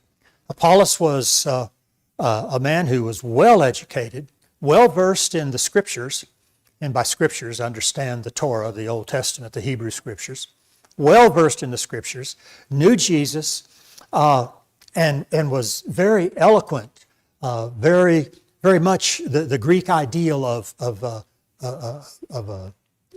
speaker, wisdom and eloquence and reasoning. I follow Apollos. Some, third group, I follow Cephas. That's, of course, Peter. I follow Cephas. Well, Peter was the apostle to the Jews.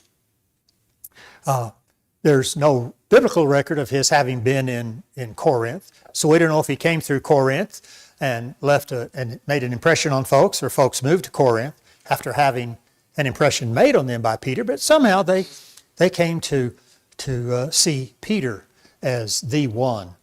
And then there are those who say, I follow Christ. That one always bothered me, because my thinking is, isn't that what we should do? Isn't that what we're supposed to do? Follow Christ?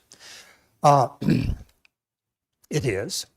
But when you look at what was happening in this division, you can see why even those who claim to follow Christ were guilty of this divisive situation.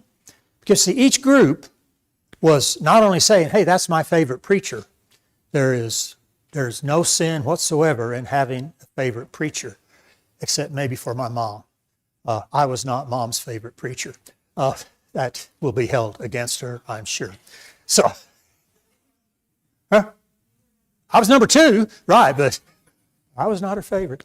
No, there's no sin whatsoever in having a favorite preacher. When I think about favorite preachers of my own, I think of Dr. Harold Hazlett. Don't know if you ever heard of Dr. Hazlett. A godly, marvelous, wonderful, eloquent man. That's my favorite preacher. But what was happening was not that they were choosing favorite preachers, but that they were dividing themselves into little groups. We're the Paulites. We're the Apollosites. We Paulites are better than you Apollosites because we follow the founder of the church, and you just some old boy out of Egypt who's kind of bright. The Cephasites, hey, we followed the one who was so close to Jesus. He was with him on the Mount of Transfiguration. He was the first one to get to the tomb. We follow Peter. If you were as spiritual as we are, then you would be part of our group too. And you see then how even the people who followed Christ were part of the divisive problem? It wasn't that they were saying, hey, Christ is the ultimate teacher, which Paul is going to go ahead and say, but we're better than you. We're not sure you're really Christian if you are not part of our Christite group. Is Christite a word? I just made one.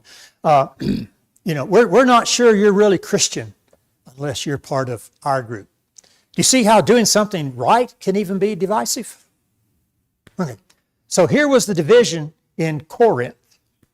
Preacheritis, and they were dividing the church, not just simply saying, hey, he's my favorite preacher. Well, how about that? He's mine.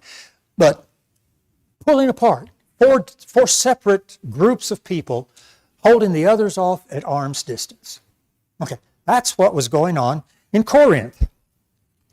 And that is what Paul wanted to talk to him about. This was wholly unacceptable to Paul, that there was this division in Corinth. Because Paul was trying to build a united church, because a united church is what Jesus wanted. Do you remember his prayer? John 17. I pray that the believers may all be one, just as you, Father, are in me and I in you, that they also may be in us, so that the world may believe that you have sent me. A united church is evidence of the power of God in Jesus Christ. Well, how does that happen? Ephesians 2:13. But now, in Christ Jesus, you who were once far off, he's writing to Gentiles, you who were once far off have been brought near by the blood of Christ. For he himself is our peace, who has made us both one, and has broken down in his flesh the dividing wall of hostility by abolishing the law of commandments expressed in ordinances, that he might create in himself one new man in place of the two, so making peace, and might reconcile us both to God in one body through the cross. How's the world going to know the power of Jesus outside of a united church? Undoubtedly, in your Bible studies, you've come to realize that the Jews didn't like the Gentiles, and the Gentiles didn't like the Jews. They wouldn't have anything to do with each other. And yet here in Corinth is a church composed of both Jew and Gentile. What is it that allowed them to come together and see themselves as a one family of God? Mountainside Church supports a ministry called Eastern European Missions. And they just print a cajillion Bibles every year and distribute them all over Eastern Europe. And once a year we have somebody come by and talk to us about it. This time the fellow who came was showing the power of the gospel to draw people together. First of all, he showed us a picture of two Muslim men who had become Christian. Okay, that's pretty powerful in itself, to get two Muslim men who become Christian. But one was Sunni and the other was Shiite. Do you keep up enough with the Middle East to know that they hate each other? I saw in the paper just this morning, it didn't say who was who, but there was a Muslim wedding and other Muslims blew it up and killed 50 people. That was probably a Sunni Shiite thing going on. Oops. But he showed us these two Muslim men, arm in arm, arm around each other's shoulder. They're Christians, busily engaged in passing out Bibles in Eastern European cities where Muslims have migrated. Sunni, Shiite, together passing out Bibles. What on earth allowed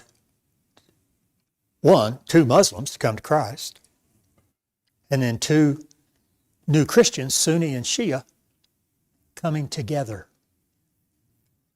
Nothing but Jesus Christ. Nothing but Jesus Christ. And so that's why Paul wanted unity. He pled for it.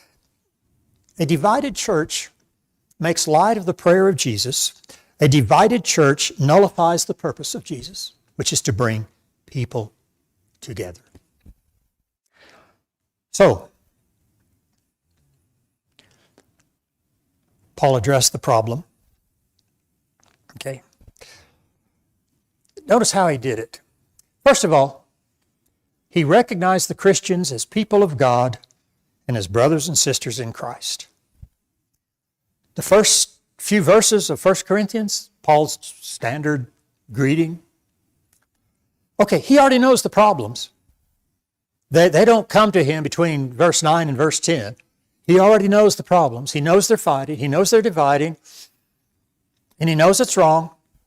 But he calls them saints, sanctified, brothers and sisters. He began by recognizing their relationship to God through Jesus. Because Paul's going to come back to that again and again and again. This is what's important, that relationship between you and God. That's what holds you together. So he begins by recognizing that relationship, that godly relationship. And then he showed them the basis of their unity. After saying we've got these four groups, he said, guys, think about it. Is Christ divided? Paul crucified for you? Were you baptized in the name of Paul? No. No. You see, he began to show that the basis of their unity was in Jesus. And from there, he began to talk about the wisdom of God seen in the crucifixion and the cross of Jesus. Now, he told them quite clearly that that is the wisdom of God, and that is the basis of their unity. The basis of their unity is not allegiance to a preacher. Paul would, I think, still have been upset had everybody come and said, well, we'll just be Paulites. I think it's still been upset, because the whole point is Jesus is the wisdom of God. That cross that the Greek world finds silly, the Jewish world found unbelievable, yet this is the wisdom of God that forgives sins and brings people together. Cody and I were talking between this last session and this about how easy it is to chase rabbits. And so, Cody, I'm getting ready to chase a rabbit. But one of the things there that Paul says, be of the same mind, speak the same thing.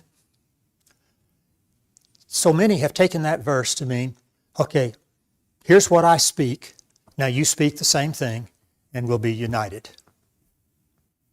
And boy, oh boy, the sermons I've heard over the years about every sort of problem that a church might have, we need to speak the same thing, and here's what we're speaking. And away we go on something. The same thing that we speak is Jesus. That's where Paul is going. Speak the same thing. Okay, what should we speak, Paul? Jesus Christ and Him crucified. 1 Corinthians 2, verse 2, Paul said, I came to you, and I determined to know nothing among you except Jesus Christ and Him crucified. That's what Paul preached. And that is the basis of our gathering. The basis of our unity is our commitment to Jesus. And then, of course, he warned against division. The idea of division was just absolutely abhorrent to Paul. There are so many negative consequences. 1 Corinthians 3, 1 through 4. He said, you're arguing and you're quarreling, you're dividing from one another, is proof that you're fleshly instead of spiritual. Well, that's kind of a slap in the face, isn't it? I mean, here we are, we're in church, and we're spiritual people. We're arguing about our favorite preachers. And Paul says, hey, that's what people without God do. They argue about inconsequential things. I forgot that you said you grew up at Capitol Hill. I don't know if you remember this. I was 9, maybe 10. And rural churches, at least in Oklahoma, Bible study was at 9:45, worship was at 11. And, the farmers, the ranchers had to have that because they were busy milking cows and feeding chickens and gathering eggs and doing whatever else they do. I'm a city boy. I don't know what they do. But 9:45 and 11. And every church I knew about in Oklahoma City, that's when they worshiped. Somebody decided that, hey, this is an urban church. We don't have farmers here in our church. So there's no need for us to lie in bed and get here at 9:45. So let's have Bible study at 9 and worship at 10. Okay, like I said, I was 9, maybe 10, a little guy. And yet the uproar was such that I was aware of it. I don't know obviously what was going on beyond, but for a 9-year-old to be aware of a fight going on in church about starting times means that It was loud and noisy. Of course, I don't know what happened when we changed to 9, if people left and went to a church that met at the scriptural 9:45 or what they did. But you know, here we are fighting about inconsequential things. And what he wanted us to see was that when we fight about these inconsequential things, I'll just give you a preview of what's coming. Everything other than Jesus is inconsequential. When we fight about inconsequential things, we are demonstrating clearly that we're thinking like the unregenerate world, fleshly, not spiritually. He warned them against division. Three thoughts on unity as we think about Paul and his thing at Corinth. Just what we were talking about. To be divided is to demonstrate that one is living by the flesh rather than by the Spirit. We want to be spiritual people. We absolutely want to be spiritual people. And the Bible talks about being led by the Spirit. The Bible talks about worshiping in the Spirit. The Spirit has given us at our conversion. We want to be spiritual people. We want to demonstrate the fruit of the Spirit in our lives. And yet, here's Paul. If you're arguing and fighting and dividing over these kinds of things, you're not spiritual at all. It doesn't matter how often you go to church on Sunday, how much you read your Bible, or that you pray before every meal. You are demonstrating that you are primarily fleshly. That has helped me keep my tongue in my mouth a lot of times when I want to say something to someone. I don't agree with what you're saying. I don't agree with what you're doing. It's kind of the way someone operating on his own instincts, his own insights, his own intelligence, his own thoughts would operate. I want to operate on what Jesus would do were he in my position. And if he were in my position, he'd probably keep his mouth shut. So that's probably what I ought to do. Now, I don't always succeed. Please don't hear me say I always succeed at that. My tongue gets me in more trouble than most anything else. But, you know, this is where Paul is coming from here. To be divided is to demonstrate that one is living in the flesh rather than by the Spirit. To be divided is to demonstrate that we believe there are issues more important than Jesus. Do you know a single Christian who would say there are issues more important than Jesus? I don't. Not a Christian. But yet, when we start arguing and dividing about things, here's Jesus and him crucified. But we're going to split the church over this. Somehow I got on the email mailing list of an old boy. I don't even know where he's located. But he's got a computer and an internet access.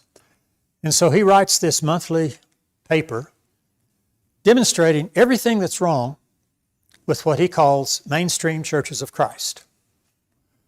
You know you're a mainstream church of Christ if you have things like meals in your church building. Guess what? You're a mainstream church of Christ if you have youth ministries, women's ministries, men's ministries. You're a mainstream church of Christ. You know, if you read something other than the King James Bible. And he goes on and on. You're a mainstream church of Christ if you have 2 services. Our church has had 2 services for years. You're a mainstream church of Christ if you have a children's Bible hour. During second service, we dismiss our children to go to their own class during the sermon time. You're a mainstream church of Christ if you take the Lord's Supper more than once on Sunday. Well, when I was preaching, I went to 2 services every Sunday. And both groups were my brothers and sisters in Christ. And communion is not only with God, but it's with each other. So for years and years and years and years and years, I took the Lord's Supper twice. And occasionally I would go with our prison ministry down to the prison where their church met at 7 o'clock Sunday night. And they're my brothers. And so there were some Sundays I took the Lord's Supper 3 times. Hellbound, I guess. But I just got to, as I was preparing this, I got to thinking about this guy. Because all of these things, if you do any of them, and certainly if you do all of them, well, you're not part of God's church. You're not one of God's people. You are, in fact, hell-bound.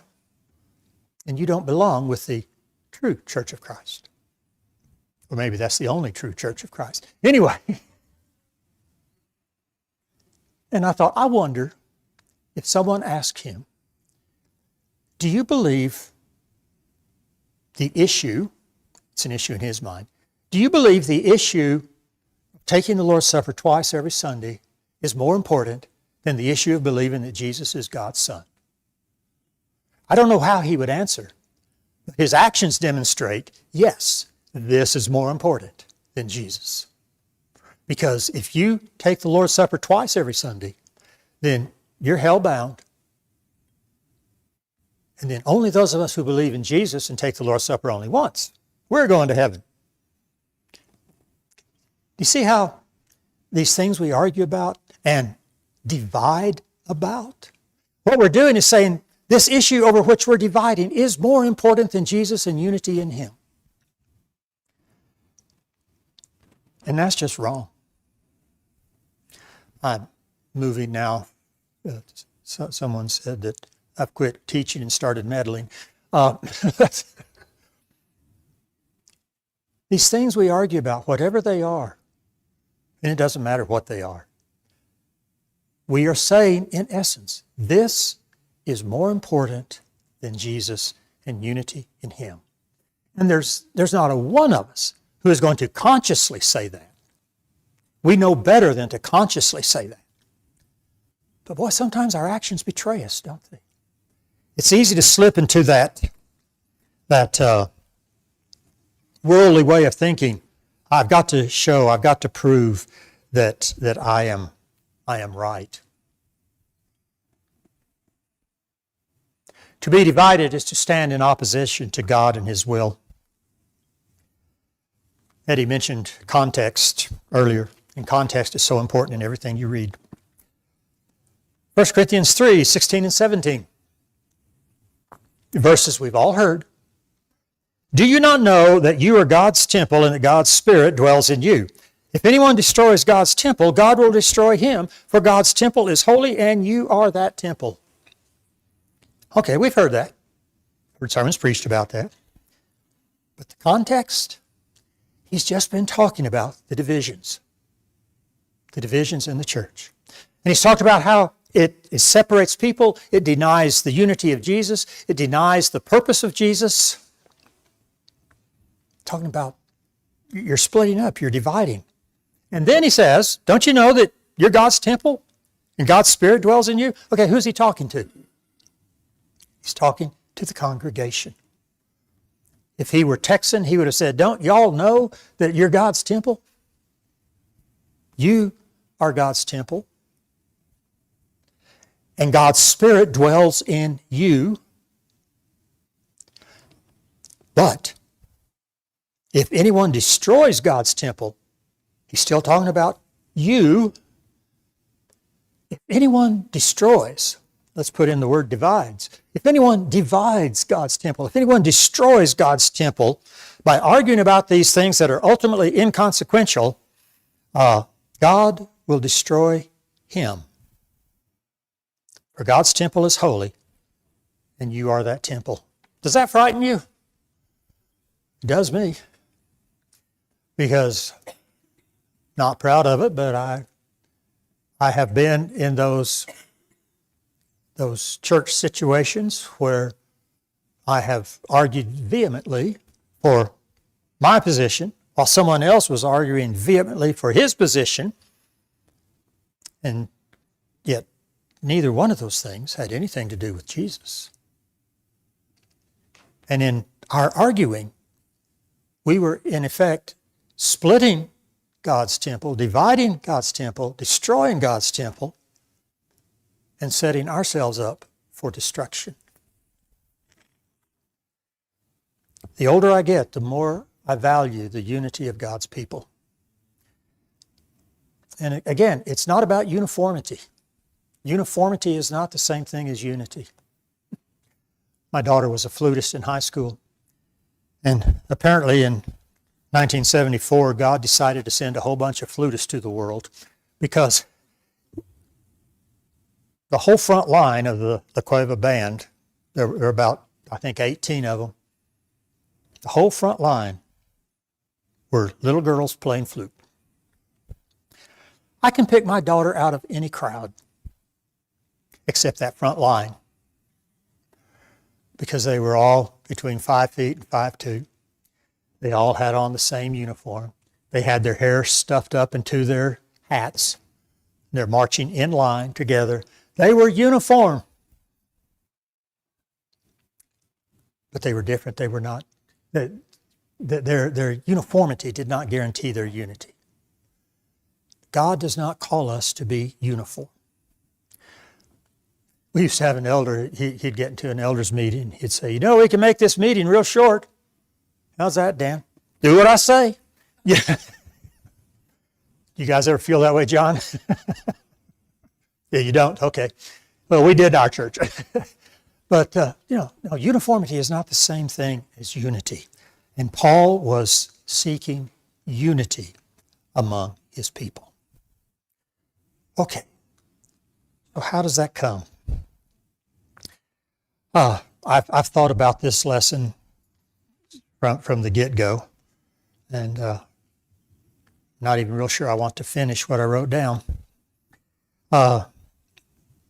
Facing disagreements. How do we do that? When there are there will be disagreements. How do you do that? One, start where Paul did. Recognize each other as children of God. Our family, I don't know when Linnell and I started it, but our kids picked it up right away. When there was something that was touchy, something that was difficult, something that could be argumentative that we might fight about, we would begin by asking, "You still love me, don't you?" The first time my daughter brought her now husband home, she called me from Amarillo, where they had stopped for fuel, picked up the phone. She said, "Daddy." I said, "Hi, Princess. Daddy, do you love me?" "Sure do. What'd you do?" Her then boyfriend, now husband, put diesel in her gasoline car. So anyway, we had to hustle to get her car to Albuquerque and get them someplace to spend the night. And it was really exciting. But, it began with that statement, "Do you still love me?" "Well, yeah. You're my baby girl."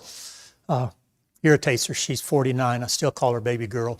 I expect some of you dads do too, right? But, recognize who you are. Recognize who the other people are. And that will change immediately how you respond. Boy, if someone had just borrowed my car and called and said, "Hey, Alan, your car? I just put diesel in it." "Well, what on earth were you thinking?" Do you see how that would go? But when your little girl says, "Daddy, do you love me?" Yeah, I do. Okay, we can deal with this. It changed the whole tenor of our discussion. When we come to points where we disagree, and we always will, the first thing we do is recognize we are brothers and sisters in the family of God. We are all children of God. We're all on our way to heaven together. Be Christ-like in your relations with your brothers and sisters. Okay, Ephesians 4. I've got 2 or 3 here, but I want to read this. Da, da, da, da. This is a new Bible and the pages stick together.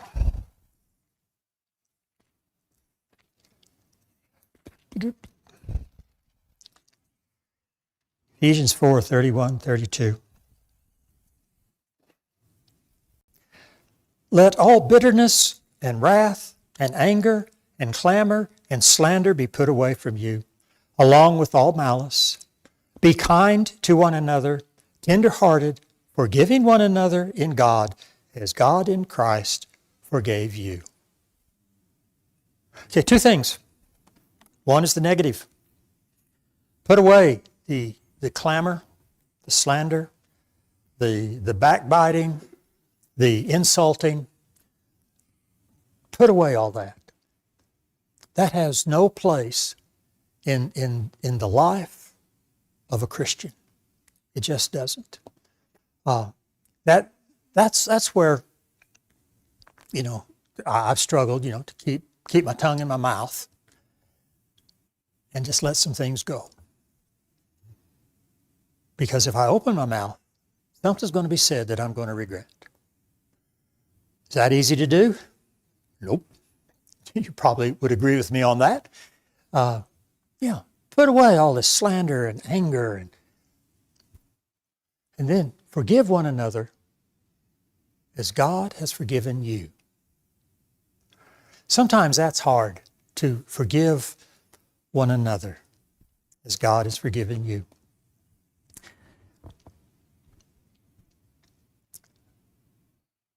Trying to decide how much of this I want to share. We moved to Albuquerque under adverse circumstances. A group of men, 5, had decided I was the worst thing that had ever happened to the church in Amarillo. And they made life so miserable that the elders resigned. And once the elders resigned, then now everybody's on kind of an equal footing, and everybody's voice is heard, and the loudest voices are heard most often, and these 5 were very loud. And the tension, the stress was horrific on our family. We loved Amarillo. Not many people do. We're in a terrible minority there, but we loved Amarillo. My wife had a job with a principal she dearly loved. Our kids enjoyed it. But we moved to get away from the stress and the pressure. We'd been in Albuquerque for only about 6 months or so. And we went to some sort of seminar where they gave you one of these quick psychological evaluations. How do you feel about this? And you answer a bunch of questions, and then they check them off. Well, if you check yes on 1, 4, 6, 9, and 12, then this means that you've taken those tests. Well, both of our tests came back that we were angry. And my wife and I do not see ourselves as angry people. I tend to see myself as more or less laid back, easygoing, easy to get along with, smile a lot, laugh a lot. But here came back angry. And Linnell's the same way. And so we sat down and we thought about it. Okay, why on earth are we angry? The guy in Amarillo, Dale, who led the pack. We're as angry at Dale as we can be. Because he got to stay in Amarillo with his job, with his family, with his church, with people he loved, while we moved. Do you have any idea how different Albuquerque is from Amarillo, even though it's only 280 miles? Man, this was wholly foreign to us. And we were unhappy. And then this test said we're angry. And so we decided that, we got to do something about it. We decided that thing to do, pray. That's what Jesus said. Pray for those who despitefully use you. Okay? And I remember the first time we sat down to pray for Dale. I said, God, there was silence. But then I said, God, you told us to pray for Dale. But tonight I can't. Amen. I'm serious. That was the first prayer. We continued to pray for Dale and the other 4 guys involved. Please understand, I'm not saying this to pat myself on the back. I'm just telling you the process, okay? But we came to the point that we relaxed. And then I began doing a study. Okay, what is forgiveness? How do I know when we have forgiven Dale? Have you ever heard forgive and forget? Let me tell you something. It is impossible to forget if you have been hurt badly. Okay? It's easy to forget the guy who cut you off in traffic last week because you don't remember it at all. But if you've been hurt badly, I promise you, you will not forget the pain. So, okay, we can't forget what happened. But God, how do we know when we forgive? And I ran across a statement that said, you have forgiven if you can remember the painful illustration historically rather than emotionally. Okay? You see, for a long time, every time someone would bring up Dale, my fist would clench, my blood pressure would go up, my heart rate would go up, I would be angry all over again. Remembering emotionally. But I can tell you about Dale now. My heart rate is still the same. Blood pressure is still the same. My fists are relaxed. I don't think my face is flushed. If it is, it's only because I'm hot. I remember it historically. It happened. But I have forgiven Dale, and we've gone on. Okay? When we get into those situations where we butt heads and maybe move out of the spiritual into the fleshly and say things that we shouldn't say and do things we shouldn't do, that's when we need to forgive. Philippians 2, 3 through 4. Seek the good in others rather than your own. Romans 12 has so much to say about getting along with one another, forgiving one another, serving one another. This is how we deal with difficulties when they come. All right? Communicate with each other. Do not gossip, slander, malign your brother or sister. It seems like there's something in us that wants people on our side. And there's no quicker way to destroy a church than to get crosswise with a brother or sister and then run tell your friends about how evil your brother or sister is. And pretty soon we've chosen sides. That'll destroy a church in a heartbeat. And if you want to, sometimes talking out a problem helps. Okay, I understand that.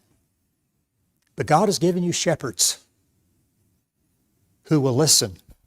And you can vent all you want.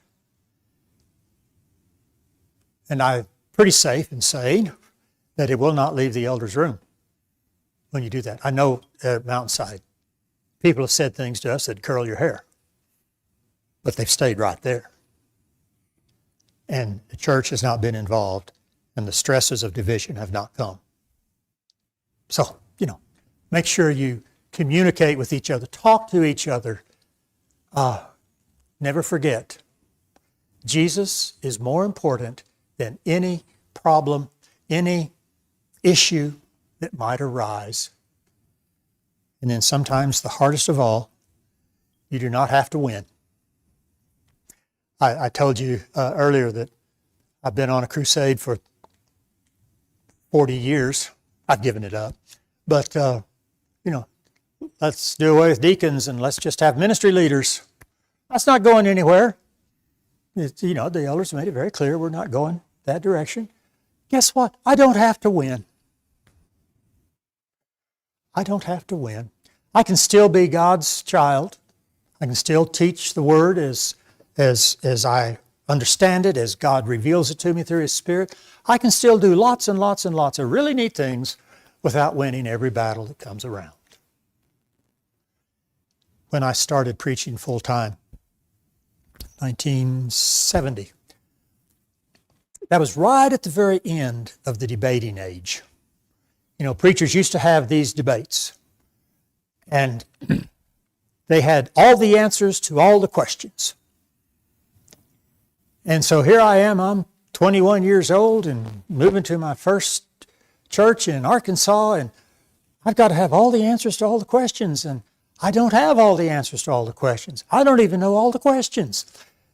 The most freeing moment of my life was when I realized it's okay to say, I don't know.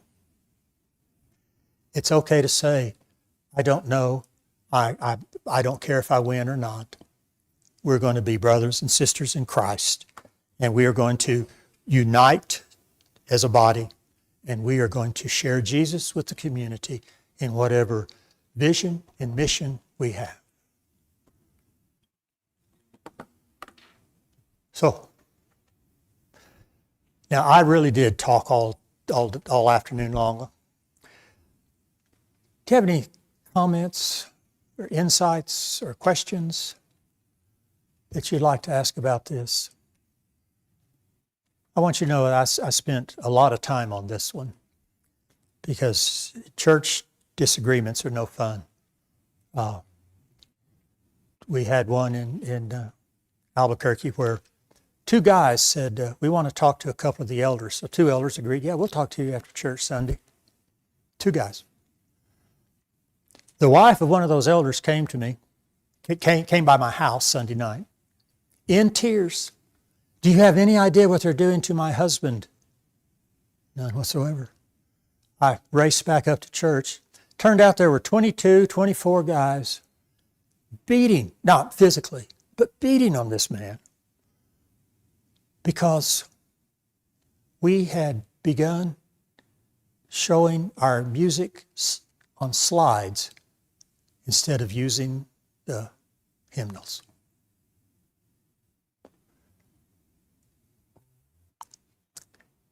What a ridiculously stupid thing to argue about. Hymnals are more sacred than slides, and they're both more important than Jesus, right? No. So I've thought a lot. Churches need to kind of figure out what do you do when you struggle, when you question, when you argue. Put Jesus first, stay together. Treat each other as Christ has treated you, and pray for each other fervently. Will you still fuss and fight? Yeah.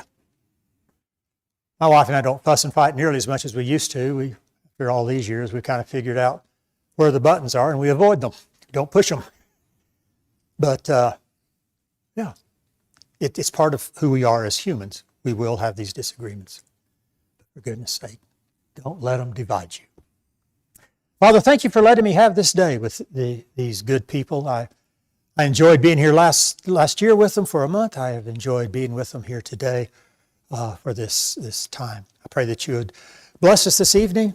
Give us a good day tomorrow as we look at a couple of more passages concerning who you are and what you want us to be. And Father, keep us united in Jesus. I pray in His name. Amen. Thank you.